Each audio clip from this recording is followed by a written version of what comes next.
para ter um evento onde tenha várias áreas da infectologia, controle de infecção, então infectologistas, controladores de infecção, outras especialidades, microbiologistas, porque esse é um assunto que diz respeito a todos, né? É um assunto muito especial. E, obviamente, que Cândida é algo especial por si só, porque Cândida tem potencial para causar uma doença invasiva, mas a Candida auris parece ser um pouco mais especial ainda, já que ela tem umas propriedades adicionais que até assemelha a uma bactéria, né, uma bactéria muito resistente pelo potencial de disseminação e surtos. Então, por isso, o tema dessa apresentação. Então, o que a gente vai conversar aqui, eu gostaria que fosse uma conversa, eu vou tentar ser o mais rápido possível para ter espaço depois para a gente debater um pouco, vai ser falar um pouquinho desde o início da descoberta da Candida auris até a sua primeira descrição, depois a sua primeira descrição, manifestação como doença invasiva e a disseminação para o Reino Unido, para a Europa, começando lá no Reino Unido, e aí o que eles fizeram, alguns artigos sobre controle de infecção no Reino Unido, depois ela chegando para as Américas, começando na Venezuela em 2016, a gente fala um pouquinho sobre clínica desses pacientes, esses 18 pacientes, depois chegando nos Estados Unidos tem muito dado laboratorial, tem milhares de casos, milhares de isolados, alguns dados laboratoriais, daí a gente vai um pouquinho para o laboratório nesses estudos, e aí, por fim, até que ela chega ao Brasil, e daí a gente fecha a apresentação com as conclusões, por que a Candida auris é tão especial assim. Bom, mas sempre é bom começar do começo, né? Então, um pouco antes disso aqui, e por que Candida auris surgiu agora, por que surgiu em 2009, por que ninguém nunca ouviu falar antes, né? Qual é a origem disso tudo? E aí eu vou falar sobre uma teoria publicada em um artigo interessante em 2019, para falar um pouquinho dessa teoria. Primeiro, é importante a gente saber que nós, infectologistas, sabemos disso, candidíase, né? Infecções fúngicas não são prevalentes, não são comuns em mamíferos, né? Então, os mamíferos, nós humanos, temos centenas e centenas de doenças virais de comunidade, nós temos centenas e centenas de infecções bacterianas de comunidade e relacionadas à saúde, mas a minoria dessas infecções que são fúngicas. Então, mamíferos têm uma barreira natural às infecções fúngicas, que, na verdade, são duas barreiras, né? Uma chamada barreira térmica, que é a temperatura dos mamíferos elevada, e a outra é a nossa resposta imune inata e adaptativa. Então, isso fez com que a gente tenha essa resistência às infecções fúngicas, e isso faz com que elas sejam um pouco frequentes. Para ter uma infecção fúngica na comunidade, eu estou falando de infecção fúngica invasiva, você precisa ter a exposição de um grande inóculo, como, por exemplo, ali numa caverna, ou você precisa ter inoculação direta, como, por exemplo, na esporotecose, ou no paracoco, ou você precisa estar num hospital debilitado, né, com sua flora debilitada, com seu sistema imune debilitado. Então, você tem que agir nessas variáveis para que você tenha realmente uma infecção fúngica. Fora isso, não é muito comum, não. Inclusive, abrindo um parênteses aqui, tem algo interessante que fala que foi isso que preveniu uma segunda onda dos dinossauros, né? Quando o meteorito chocou com a Terra e teve aquela grande tempestade, aquela nuvem, e que os dinossauros foram extintos, boa parte do que se atribui ao surgimento dos mamíferos, né, e à disseminação dos mamíferos, foi isso, né? Essa resistência às infecções fúngicas que os répteis não tinham na época, né? São parênteses. Mas, então, como surgiu isso, né? Então, na verdade, a Candida auris, ela já existe uma saprófita, e principalmente em ambientes úmidos e aqui representado por pântano. Então, ela é uma saprófita normal, que ela não é muito termotolerante, ela não gosta de temperaturas mais elevadas, mas que com o aquecimento global, essa saprófita, essa Candida auris, ela passou a adquirir a termotolerância. Então, ela começou a resistir a temperaturas mais elevadas. Ou seja, essa barreira da termotolerância foi cruzada. E com isso ela conseguiu colonizar aves, que são animais naturalmente com temperatura corpórea mais elevada que até dos mamíferos. E essas aves foram carrear, né, essa nova cepa de Candida auris termotolerante para o ambiente rural, né, para o ambiente rural, onde já começa a ter mais circulação de pessoas. Essas aves silvestres têm comunicação com as aves domesticadas, que por sua vez têm comunicação com seres humanos. E esses seres humanos foram para a cidade levar essa Candida auris termo-intolerante para a cidade. Então, você só tem uma variável que até agora, que foi passar a barreira da termotolerância. Agora, a gente precisa da outra variável, que é encontrar seres humanos com resposta imune depletada. E onde estão esses seres humanos? Onde estão as pessoas com a flora extinta? Onde estão as pessoas com câncer, com quimioterapia, pós-operatório e dispositivos invasivos no hospital? Então, no hospital, houve o encontro dos mamíferos susceptíveis com a Cândida auris termotolerante. E foi assim que se atribui ao surgimento e essa disseminação. Sempre, quando tem um surgimento de algo novo, um surto, é sempre meio que intuitivo para a gente pensar que houve uma entrada, uma porta de entrada, um paciente zero, um foco em comum. Mas a gente que trabalha com controle de infecção, investigação de surto, a gente sabe que às vezes isso, às vezes, ou muitas vezes, isso não é o mais comum, né? Na verdade, existem várias portas de entrada. Então, sabe que a Candida auris surgiu pelo menos em quatro locais distintos. Então, tem de quatro formas distintas em quatro locais distintos. Cepas asiáticas, africanas. Então, o aquecimento global permitiu que isso fosse acontecer de forma independente, pelo menos em quatro locais distintos. Então, essa é uma das teorias que fala sobre o surgimento da Candida auris e por que ela, de repente, ela apareceu nesses pacientes susceptíveis e que até então não eram. E aí chega o cenário de hoje, onde nós temos a descrição de infecção e surtos em mais de 30 países. Bom, pois bem, então esse foi um cenário de como começou e até de onde estamos. Mas vamos lá, a primeira descrição e dar um start. Então, a primeira descrição, acho que todo mundo já ouviu, foi bastante falado ultimamente, essa Candida auris foi identificada na secreção do vírus em estudo de vigilância em um paciente japonês. Até então, ela não estava causando infecção, ela estava fazendo colonização, foi aí que eles viram que era uma nova espécie de Cândida e chamada de Candida auris, por ter sido identificada na secreção de ouvido desse paciente japonês. E o que é interessante no corpo do artigo é que ele fala que, em relação à sua patogenicidade, isso será elucidado em estudos futuros, né? E, de fato, esses estudos futuros esclareceram muito bem, como a gente vai para ver qual é a patogenicidade dessa nova espécie de Cândida, né? Mas os primeiros relatos de doença, de fato, doença invasiva, foi na Coreia do Sul. Então, já foi a primeira descrição do isolado, um achado na secreção do paciente em estudos de vigilância, mas a primeira descrição de doença invasiva realmente foi na Coreia do Sul, em 2011, relatando 3 casos, 3 pacientes com candidemia, onde foram identificados a Candida auris.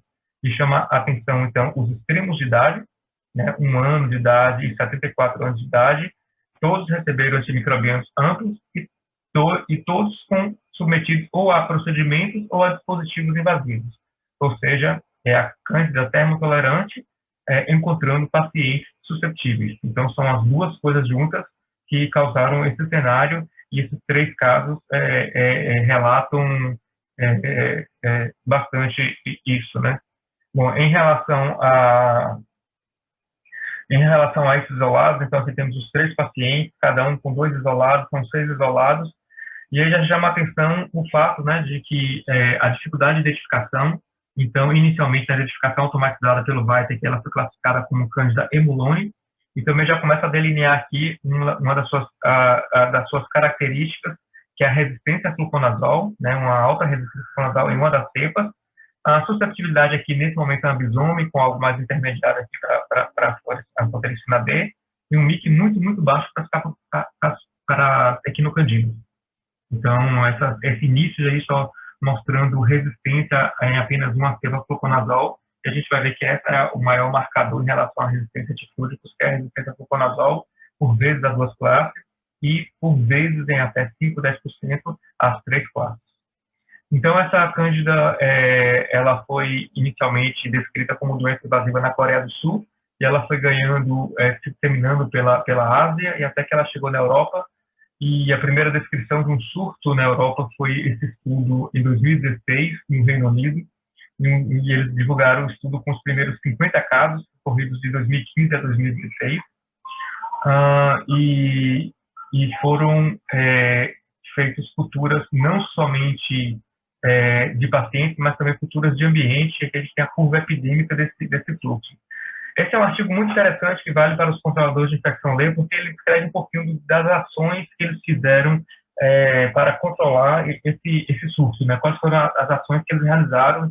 Então, a gente vai abrir agora, vai entrar aqui um pouquinho no tópico disso. Como eu falei, a gente vai dividir um pouco os estudos entre alguns relacionados a controle de infecção, alguns relacionados ao laboratório e alguns mais clínicos. Então, nesse, as ações que eles fizeram, então, aqui rapidamente uma tabela mostrando que a maior parte foi colonização e a menor parte com candidemia, candidíase invasiva. Então, o que eles fizeram nesse estudo foi colocar todos os pacientes infectados ou colonizados por Candida auris em precaução de contato. Todos os contactantes desses pacientes também eram colocados em precaução de contato. E o que tem que eu achei assim, de mais intensivo foi que eles só tiravam esses contactantes da precaução de contato depois de 3 culturas consecutivas negativas separadas por uma semana. Então, assim, não somente uma cultura, mas 3.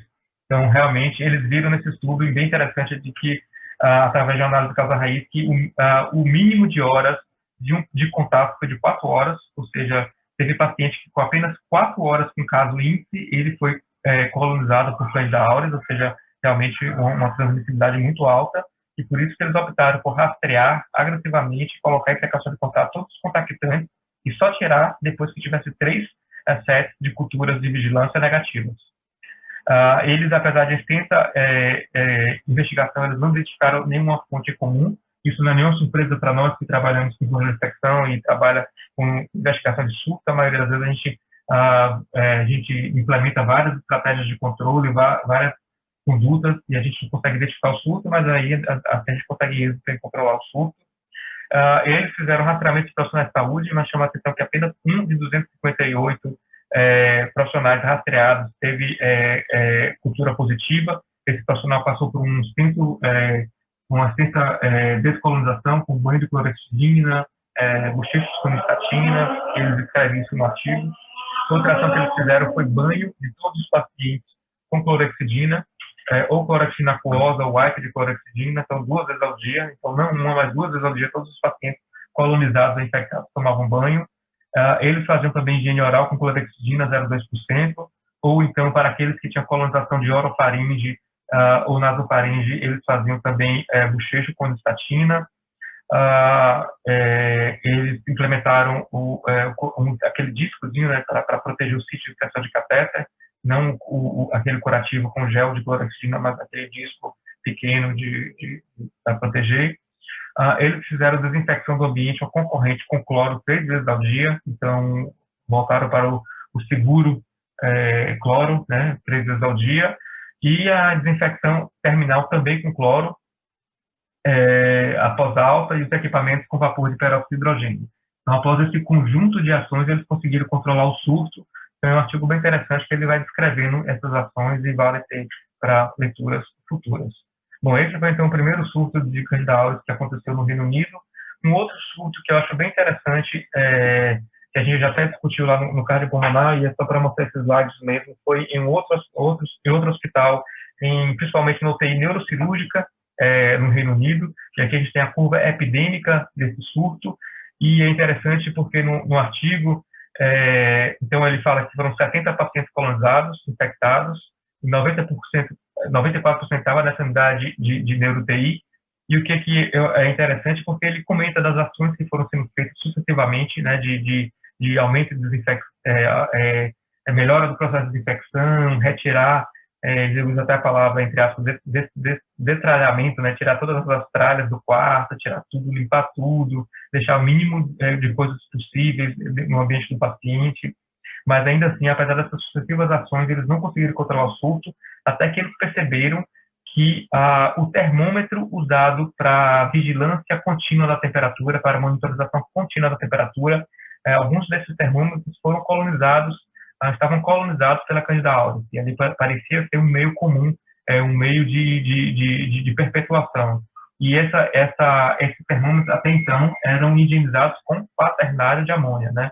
Então, era o que eles faziam, não era a recomendação do fabricante, mas é o que eles faziam. E, a partir disso aí, eles tiraram todas essas probes, né, todos esses termômetros, e eles conseguiram controlar o surto, mostrando, então, o potencial de colonização do ambiente, de equipamentos e dispositivos, e disseminação e perpetuação de surto através disso. né? Então, é muito interessante, ou seja, parece realmente uma bactéria, não parece muito fungo. Então, por isso que eu trouxe esses dois artigos aí, mais relacionados ao controle de infecção, escrevendo a chegada da Candida auris no Reino Unido, e depois, finalmente, ela chega às Américas e chega por meio da Venezuela, através desse relato de 18 episódios de candidemia nesses pacientes. São 18 pacientes que foram infectados, todos em pacientes críticos. Chama a atenção nessa série o número de crianças, 13 crianças, sendo 8 pré-termos e 5 adultos. E aí vem a constante, todos expostos previamente a antimicrobianos e procedimentos médicos invasivos, 100% usando catéter, 53% submetidos a cirurgias. Em tempo elevado entre a admissão e a identificação da cândida, ou seja, são pacientes cuja flora na flora hospitalar. Então, me ouvindo, né? Sim, sim. A gente estava no sul da Venezuela, não foi isso? Peraí. Com 18 casos. Exatamente. A gente parou aí.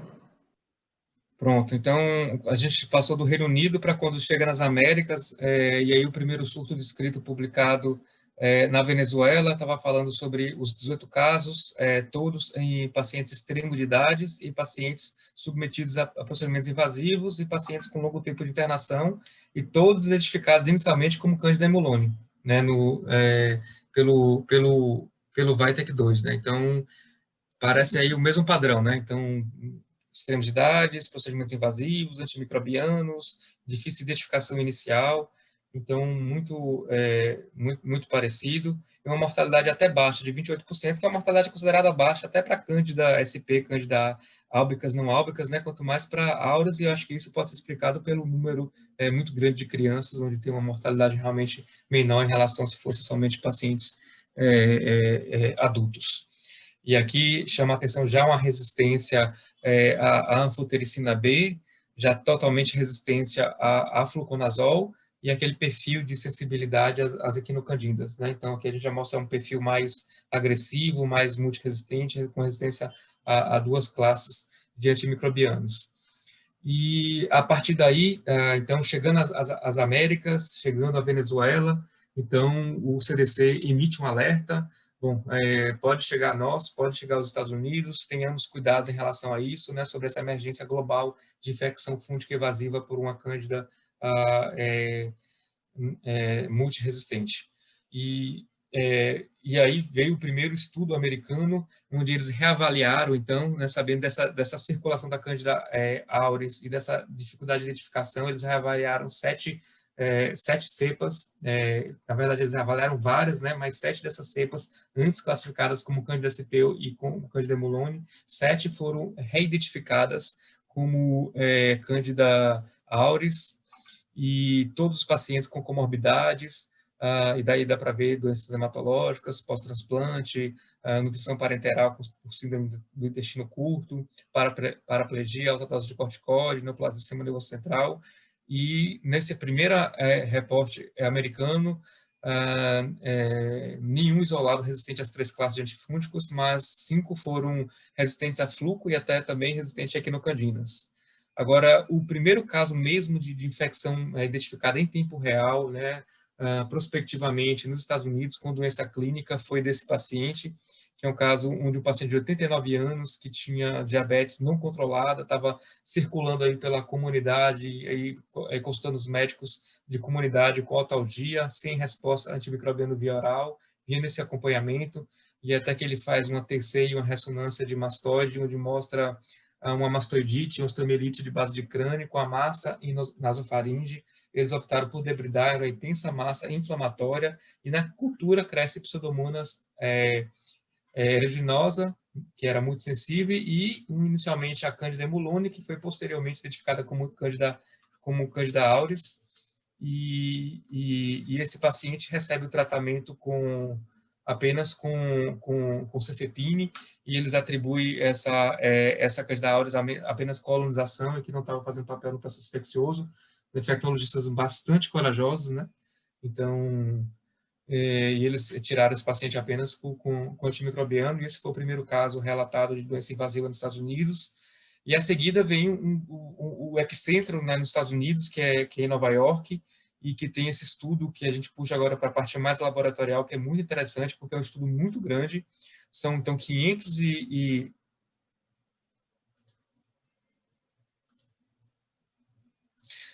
São 540 pacientes, gerando mais de 11 mil amostras de pacientes e mais de 3.500 amostras de vigilância ambiental. Então, tem bastante informação esse estudo. É um estudo que, obviamente, não é para a gente comentar com detalhe cada estudo, é só para mostrar, através deles, como a Cândida percorreu o mundo inteiro. Então, vale a pena também dar uma olhada.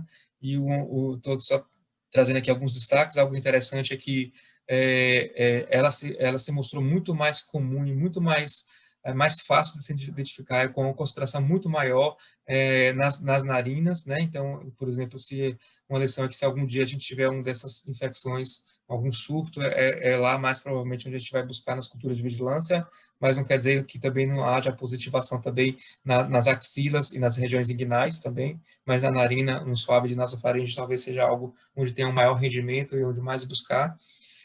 Interessante também, nesse estudo foi que ela foi identificada com muito mais frequência, com muito maior concentração em superfícies não porosas, em detrimento das superfícies porosas.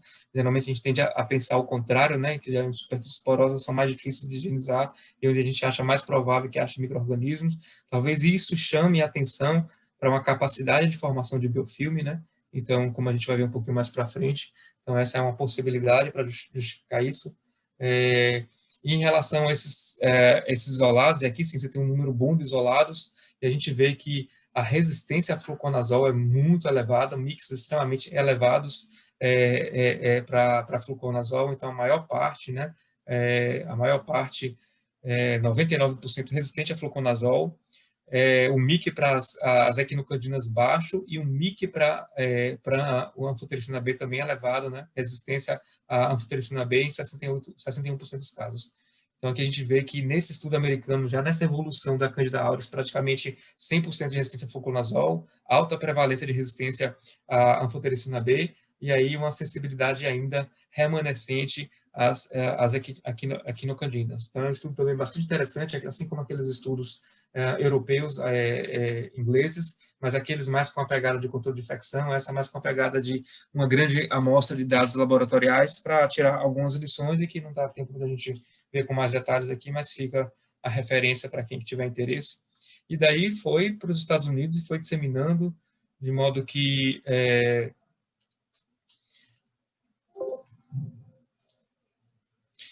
são mais de 1.400 casos. Esses dados aqui estão atualizados até 30 de setembro, são mais de 1.400 casos em 30 estados. Então, realmente, é um grande problema de saúde pública já, pode-se dizer assim, nos Estados Unidos. E a partir daí já vinha, mas a partir daí, então, todo o interesse internacional sobre a Candida auris, e aí eles pensaram o seguinte, bom, se a Candida auris é difícil de identificar, se muitas vezes o que é uma Candida emulone, ou Candida sp, outras espécies menos frequentes de Candida, na verdade são Candida auris, será que ela já não estava circulando aí no passado de forma despercebida? Então eles pegaram o banco de dados do Centre, né, o grande banco de dados do Centre, e aí em 15 mil amostras de candidemia coletadas nesse período de 2004 a 2015, eles viram quem eram aquelas espécies de cândidas que poderiam ser Candida auris, e apenas 4 delas foram reclassificadas, né, que eram Candida emulons, foram reclassificadas como Candida auris.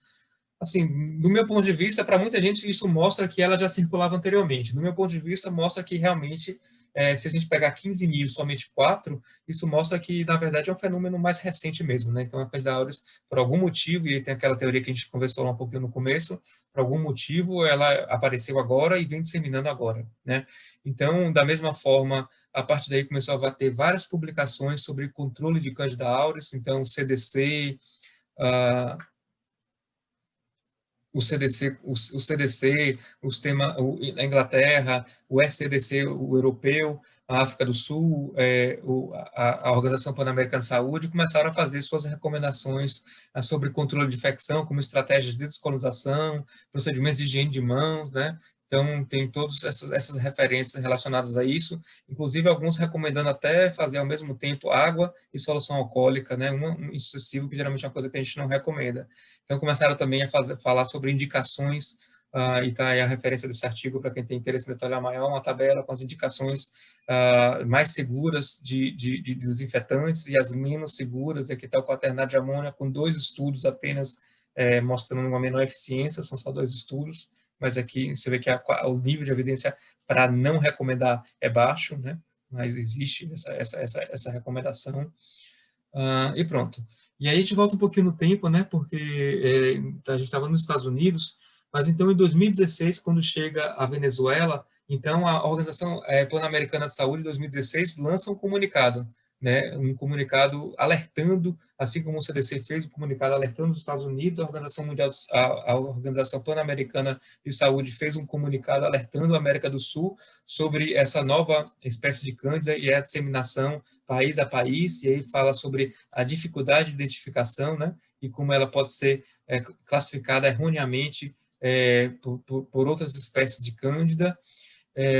Em 2017 foi a vez da Anvisa. A Anvisa fez um alerta, então um comunicado de risco em 2017, dizendo que no Brasil ainda não havia sido identificado nenhum caso de infecção por Candida auris, mas não significa que não tenha ocorrido, pois como a detecção requer métodos laboratoriais mais especializados, é possível. Então, eles sugeriram um protocolo de vigilância, onde, para quem não tem mal de TOF, e a imensa maioria de nós, dos hospitais, qual seria esse protocolo a ser seguido. Então, essas espécies mais suspeitas de Candida auris, elas deveriam ser encaminhadas para uma reidentificação.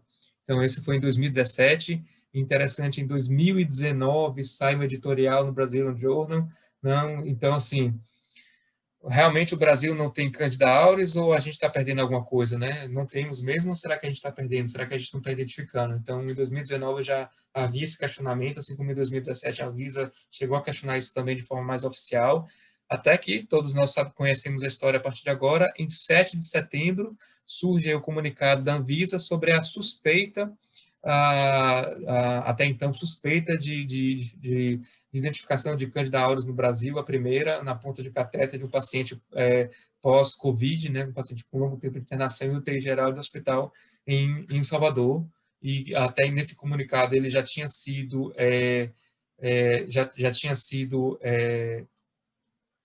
confirmado no laboratório do HC, da USP, pelo mal de TOF, mas que ele esperava a identificação na referência.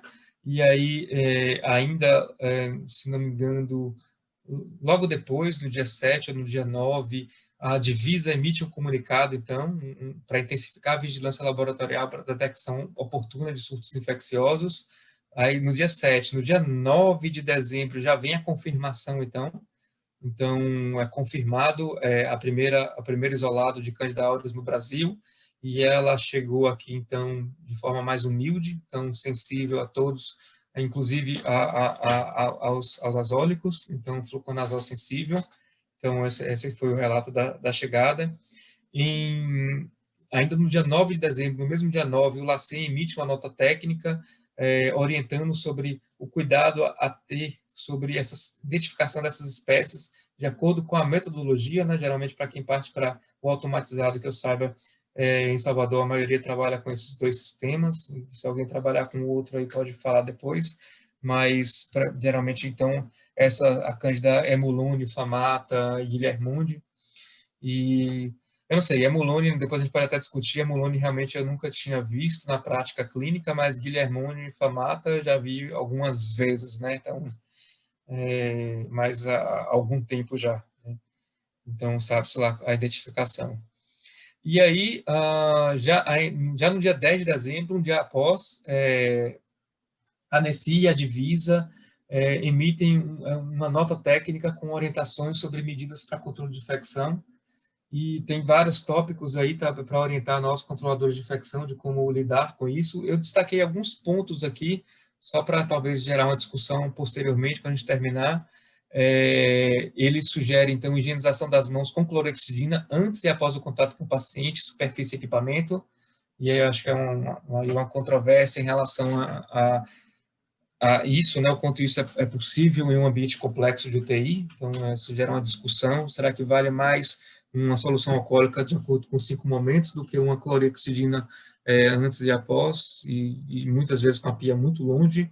Eles sugerem a desinfecção do ambiente com hipoclorito de sódio a 1%, eles sugerem também a higiene corporal diária com clorexidina, a sinalização no prontuário, no resumo de alta, para que esse paciente seja identificado nos serviços subsequentes. Para quem trabalha com cloroinfecção, essa é uma grande frustração nossa, a falta de conexão entre os sistemas. Então, o paciente sai do hospital A para o hospital B e não existe comunicação, a gente não sabe quem vem já com a Klebsiella resistente a carbapenem, quem não tem, e isso para implementar não é fácil assim. Um simples registro no relatório de alta, a gente sabe que não é o suficiente, o paciente não sai com relatório de alta de um hospital e depois leva para o outro, então a gente precisa dessa integração, é uma grande necessidade nossa, né, essa fragmentação dos hospitais e dos sistemas que não se comunicam.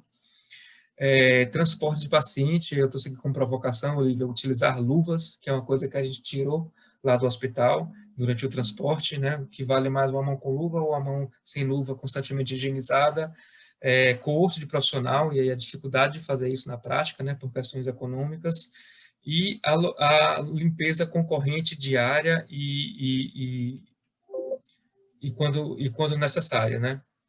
E aí diária, concorrente, eu coloquei que eles usaram esse termo diária, que eu achei muito uma vez ao dia apenas. Então, foi alguns tópicos que eles lançaram, e a gente percorreu, então, pessoal. Então, a proposta era essa, mostrar de como foi uma teoria do surgimento da Candida auris, de como ela foi primeiro notificada, como ela foi primeiro identificada como infecção fúngica invasiva, como ela foi aparecendo de continente a continente, país a país, até tornar-se esse problema de saúde, e mostrando alguns artigos variáveis, que vão mostrando desde variáveis clínicas a variáveis laboratoriais e relacionadas ao controle de infecção, e tudo isso para chegar àquela conclusão nossa, então até chegar a Salvador e chegar àquela conclusão nossa, naquela pergunta, e tentar responder por que ela é tão especial assim. Bom, a gente viu que um fato que a transforma em bastante especial é porque a identificação realmente é difícil. Então, todos os estudos aí mostram e chamam a atenção para isso, né? Para quem trabalha com métodos automatizados, então fique de olho nas espécies. Esse aqui a nota técnica do LACEN, fique de olho na identificação dessas espécies aqui para ver se não poderia ser a Candida auris. Um outro motivo que torna a Candida auris especial é a transmissão por contato. Então, a gente sabe que a gente não isola os pacientes colonizados infectados por Candida SP de forma geral, porque a gente sabe que na maioria das vezes aquilo ali é um supercrescimento endógeno. Então, a gente tem Candida e, por algum motivo, o nosso sistema de defesa é depletado, aquelas bactérias nossas, elas são depletadas por antimicrobianos, e aí a Candida encontra um ambiente propício para fazer um supercrescimento, tem agora todo um nicho lá aberto, sem bactérias, ela consegue crescer e causar doença invasiva. Então, geralmente é isso que acontece com Candida SP, e é por isso que a gente não isola. Mas aqui a gente tem algo diferente, tem uma Candida que tem uma aquisição exógena, uma Candida que é transmissível de paciente a paciente, uma Candida que se aloja no ambiente, em dispositivos, em termômetros, e que esses fômitos podem ser fonte de infecção. Então, isso transforma a Candida auris em especial. Outro fato também que a gente não chegou a discutir por isso, mas está num daqueles estudos britânicos, que é o tempo de prolongação por até 3 meses. E se for até 3 meses, está bom demais. A gente sabe que tem estudos aí com bactérias, com enterobacteriáceas e com MRSA, que a colonização pode ser por 6, 9, 12 meses ou até mais. Então, muito provavelmente, essa Candida auris deve colonizar mais ainda. Aqui só são os primeiros estudos. Então, como a gente falou também, ela é importante porque ela tem um potencial de colonização, de contaminação do ambiente, o ambiente pode ser um reservatório, e aqui tem um estudo colombiano de 4 hospitais, mostrando que em até 11% das culturas do ambiente, eles estavam com Candida auris, e como a gente sabe, à medida que vai da zona mais próxima, a zona 1, né, aqui a zona mais próxima do paciente, a zona 1, e vai migrando para a zona mais distante, e obviamente, né, isso é intuitivo, vai reduzindo, então chega de 16% de culturas do ambiente positivas, o que é muito, né, até 5%, então isso transforma essa Candida auris realmente em muito especial. Então ela tem um potencial de causar surtos, como a gente viu aí, aqui estão os 18 casos venezuelanos, estão muito próximos, ou seja, o mesmo tipo, subtipo, ou seja, a mesma Cândida passando de paciente a paciente, então potencial de causar surtos com doença invasiva e uma alta mortalidade.